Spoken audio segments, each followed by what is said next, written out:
தைமியா ரஹிமஹுல்லாஹ் அவர்களிடத்தில் கேட்கப்படுகிறது, அல்லாஹ் தஆலா சிறப்பாக்கி வைத்த இந்த துல் ஹஜ்ஜுடைய இந்த 10 நாளும் சிறந்ததா அல்லது ரமலானில் வரக்கூடிய கடைசி 10 நாட்களும் சிறந்ததா அப்படின்ற ஒரு கேள்வி கேட்கப்படுகிறது. ஷைகுல் இஸ்லாம் இப்னு தைமியா ரஹிமஹுல்லாஹ் சொன்னார்கள், பகலுடைய நேரம் என்று வருகிற போது ரமலானுடைய கடைசி 10 இருக்குகின்ற பகலுடைய நேரங்களை விடவும் துல் ஹஜ் மாதத்தில் உள்ள பகல்கள் அல்லாஹ்விடத்தில் மிகவும் சிறந்தது. அந்த ரமலானுடைய கடைசி 10 பகல்களை விடவும் இந்த நாட்களில் வருகின்ற பகல் நேரம் மிக சிறந்தது.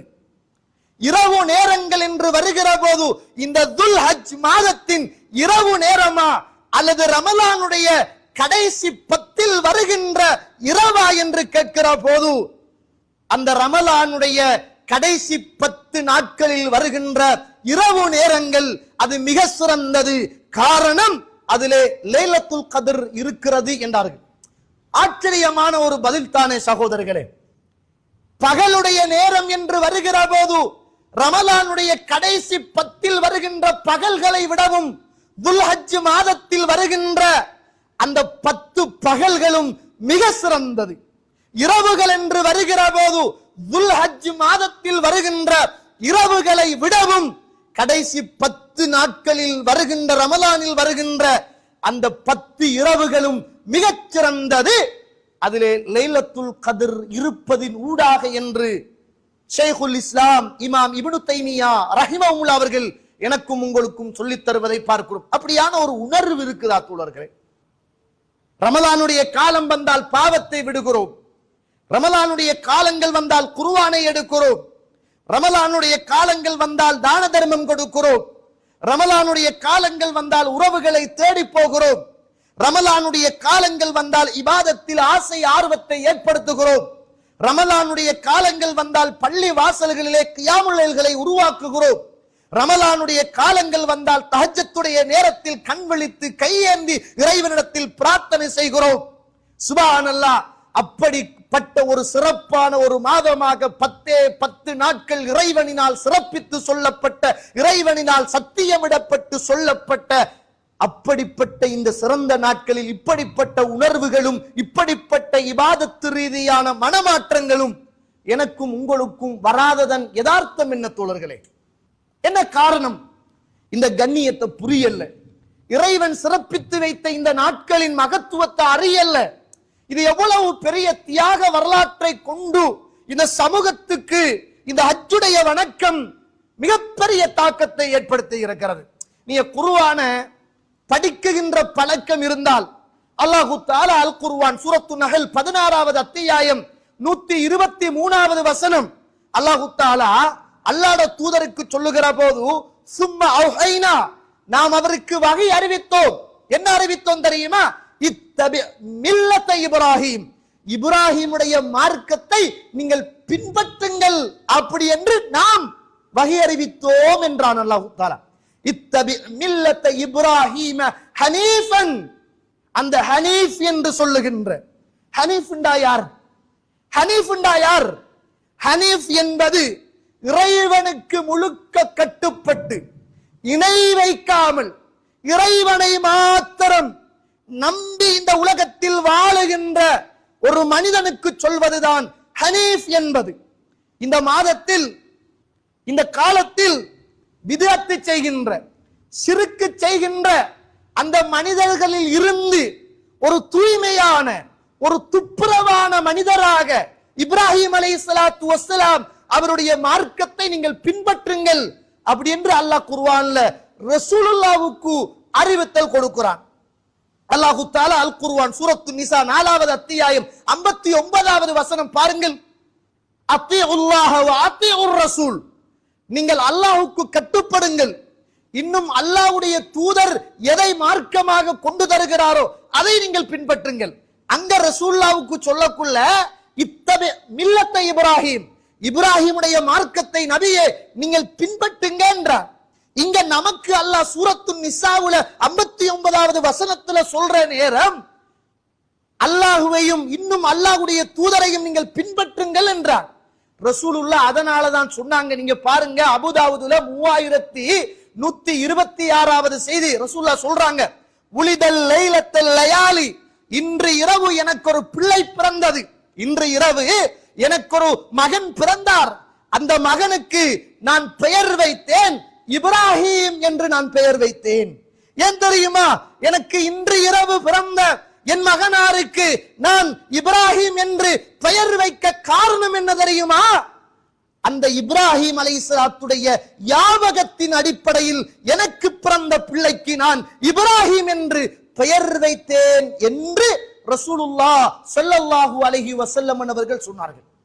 சுபஹான, லேசா தோழர்களே, அல்லாஹ்வுடைய மார்க்கத்தை இப்ராஹிமுடைய மார்க்கம் என்றான். அல்லாஹ்வை பின்பற்ற வேண்டிய இடத்திலே இப்ராஹிமை பின்பற்றுங்க என்றான்.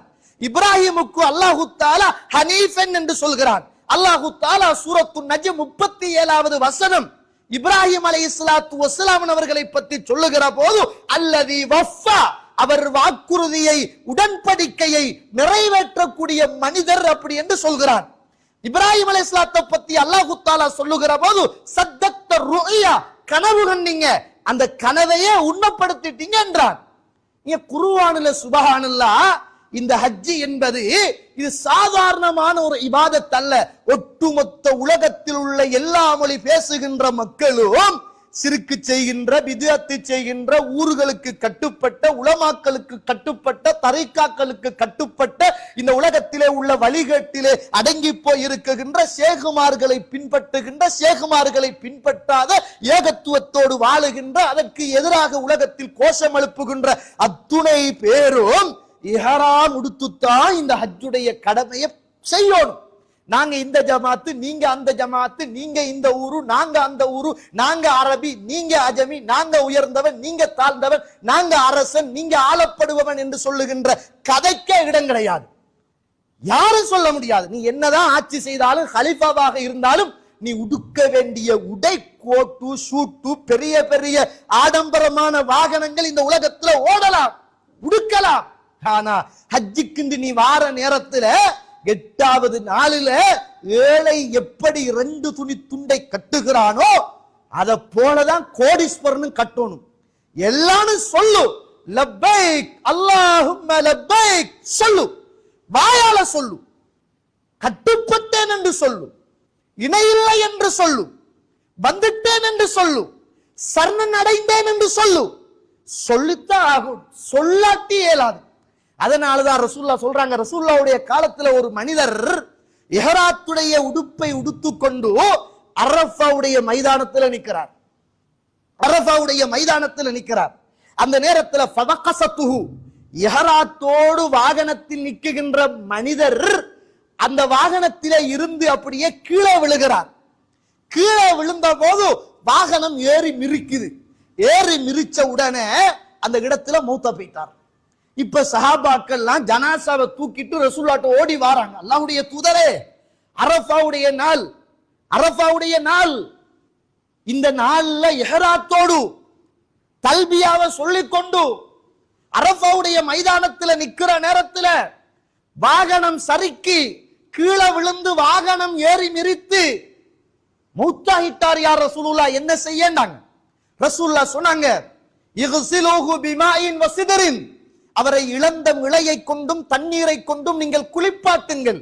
வகஃபினு ஃபி ஸௌபைன், அவர் உடுத்திருக்கின்ற அந்த இஹ்ராம் என்று சொல்லுகின்ற அந்த 2 துணியின் ஊடாக அவரை நீங்கள் கஃன் செய்யுங்கள். வலா துஹம்மிரு ரஅஸஹு, அவருடைய தலையை நீங்கள் மறைத்து போடக்கூடாது.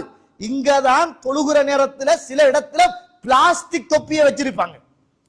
தொப்பி என்பது சுன்னா அல்ல, அது கலாச்சாரம். சில பள்ளியில போட் அடிச்சு ஒட்டிக்கிறான், பெரிய எழுத்துல ஒட்டிக்கிறாங்க.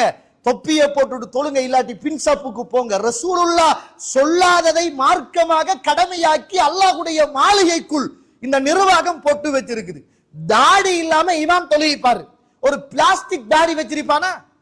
தாடி இல்லாம பொஸ் நிப்பாரு. பள்ளி தலைவர் இருப்பாரு, சிரட்டைய பாக்குற மாதிரிக்கு மூஞ்சில தாடி கிடையாது. ரசூலுல்லாஹ் சொன்ன வலியுறுத்தப்பட்ட சுன்னா, அந்த சுண்ணாவை இல்லாமல் தொழாதங்கட்டு போட்டு போடுறதுக்கு எழுதுறதுக்கு சுவரொட்டி அடிக்கிறதுக்கு எங்கட பள்ளிவாசலுக்கும் தைரியம் இல்ல. அப்படிப்பட்ட சுண்ணாவோடு வாழுகின்ற உறவுகளை கொண்டு வந்து வைத்து பள்ளி நிர்வாகத்தை கொடுப்பதற்கும் தயாரில்லை. ஆனா தொப்பி போடாட்டி பின்னுக்கு போ, தொப்பி போடாட்டி பிளாஸ்டிக் தொப்பி, தாடி இல்லாட்டி பிரச்சனை. அடே, வலியுறுத்தப்படாத ஒரு சுண்ணாவை, ஒரு கலாச்சாரத்தை சுண்ணா வலியுறுத்துறீங்க. வலியுறுத்தப்பட்ட இந்த தாடிய சுபஹானல்லாஹ் அது கணக்கு இல்ல, அத ஒட்டுங்கலம். பிளாஸ்டிக் தாடி வைங்கலம், வைக்க கூடாது. நான் தாடி பிளாஸ்டிக் வைக்கணும் சொல்லல, வலியுறுத்துகிறீங்களே.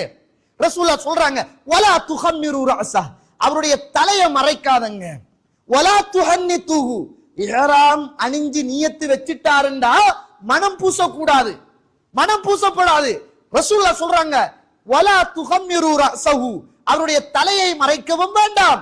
வலா துஹன்னிதுஹு, அவருக்கு நீங்கள் வாசம் பூசவும் வேண்டாம். ஃபஇன்னஹு யுபஅஸு யௌமல் கியாமத்தி முலப்பியன், அல்லாஹ் தஆலா கபூர்ல இருந்து அவரை எழுப்புகிற நேரம் லப்பைக் அல்லாஹும்ம லப்பைக் லப்பைக் லா ஷரீக லக் என்ற அந்த ஏகத்துவ வார்த்தையோடு கபருக்குள் இருந்து எழுப்பப்படுவார். அதனாலதான் ரசூலுல்லாஹ் சொன்னாங்க, ஹஜ்ஜுக்கு கூலி என்ன தெரியுமா? சுவர்க்கம்.